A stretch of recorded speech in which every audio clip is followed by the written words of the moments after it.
roi des montagnes regalades, roi des monts délicieux, ainsi que le nomme une vieille chanson catalane, le Canigou est pour les Pyrénées méditerranéennes ce qu'est le Puy-de-Dôme pour l'Auvergne, le Ventoux pour la Provence. Une manière de montagne tutélaire qui semble étendre sa protection sur le Roussillon.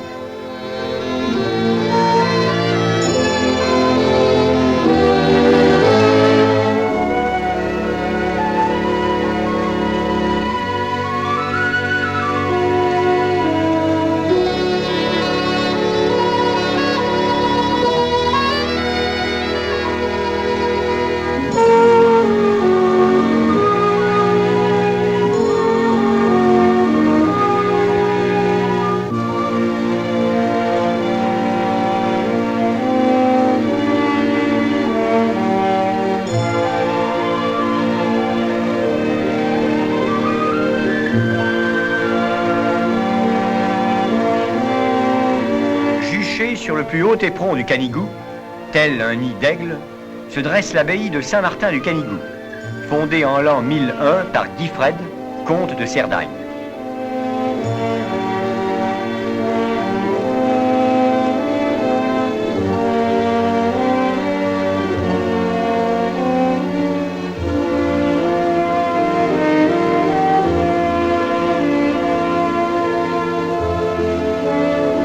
Longtemps florissante, puis tombée en désuétude à partir du XIIIe siècle, l'abbaye de Saint-Martin du Canigou, très endommagée en 1428 par un tremblement de terre, était presque en ruine quand la Révolution la supprima.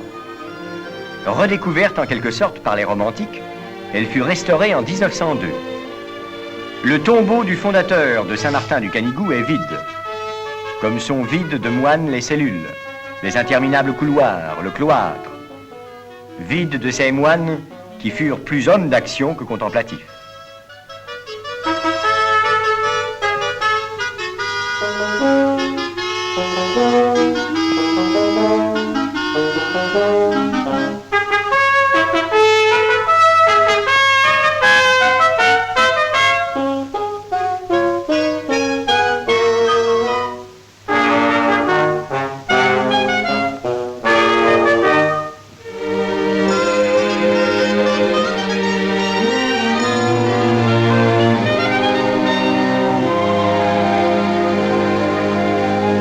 Abandonnant le désert de Saint-Martin du Canigou, allons vers des lieux plus accueillants.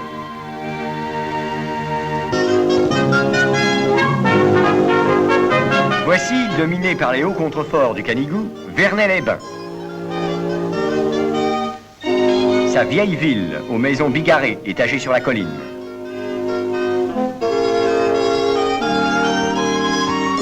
Et sa ville thermale, où flotte le souvenir de l'impératrice Eugénie.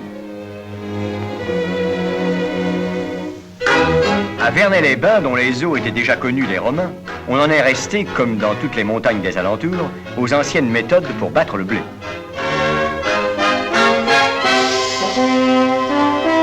Côtoyant ravins et précipices, quittons Vernay-les-Bains et continuons notre flânerie à l'ombre du Canigou.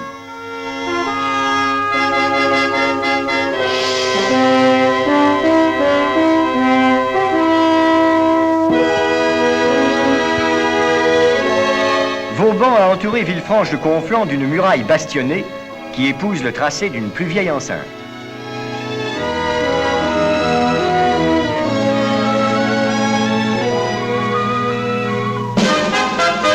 De vénérables maisons, le rude clocher de son église, donnent à Villefranche de Conflans un aspect militaire que justifie sa position stratégique. Pourtant, depuis près de 3 siècles qu'elle existe, sa citadelle n'a jamais connu la bataille. Est-ce pour cela qu'avant d'être classée monument historique, elle fut mise en vente pour 10 800 francs, sauf enchérisseur.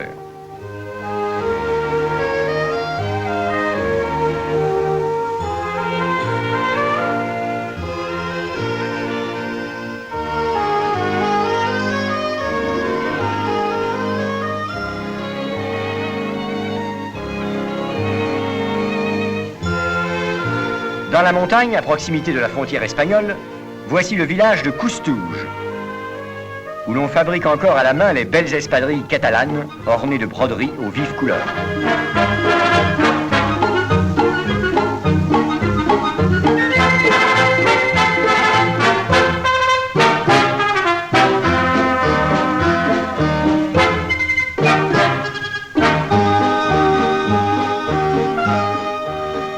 pied des murs de la curieuse église fortifiée de Coustouge, consacrée en 1142, et dont les pierres d'un orange foncé firent l'admiration de Prosper Mérimée, les petites filles apprennent la sardane. Cette sardane, qui est la danse du Roussillon, comme la bourrée est celle de l'Auvergne, et que dansent les jours de fête sur la place du village, jeunes gens et jeunes filles.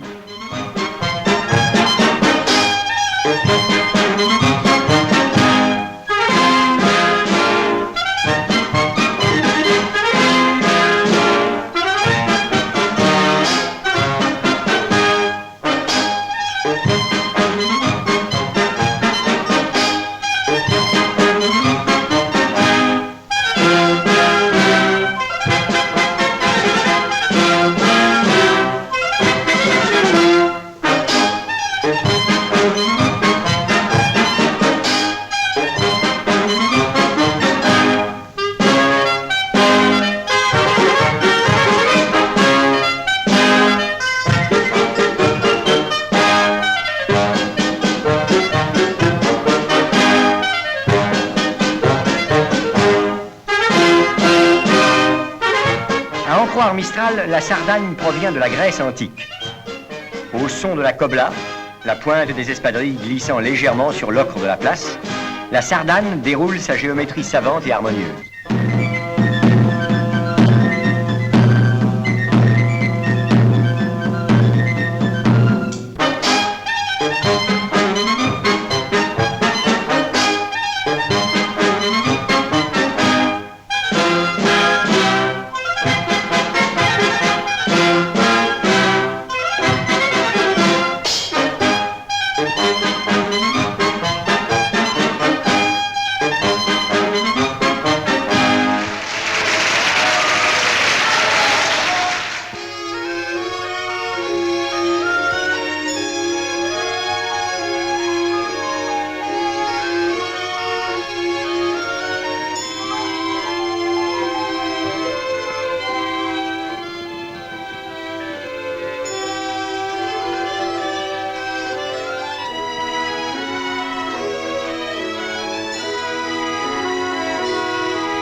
Le curieux étagement des espèces végétales sur ses flancs fait du Canigou l'une des plus remarquables montagnes d'Europe.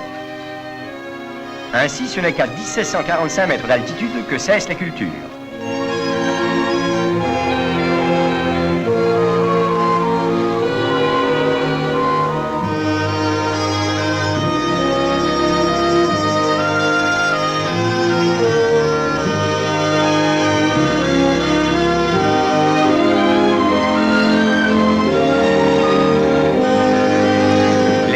Se laisse docilement mener vers les hauts pacages à l'ombre du Canigou.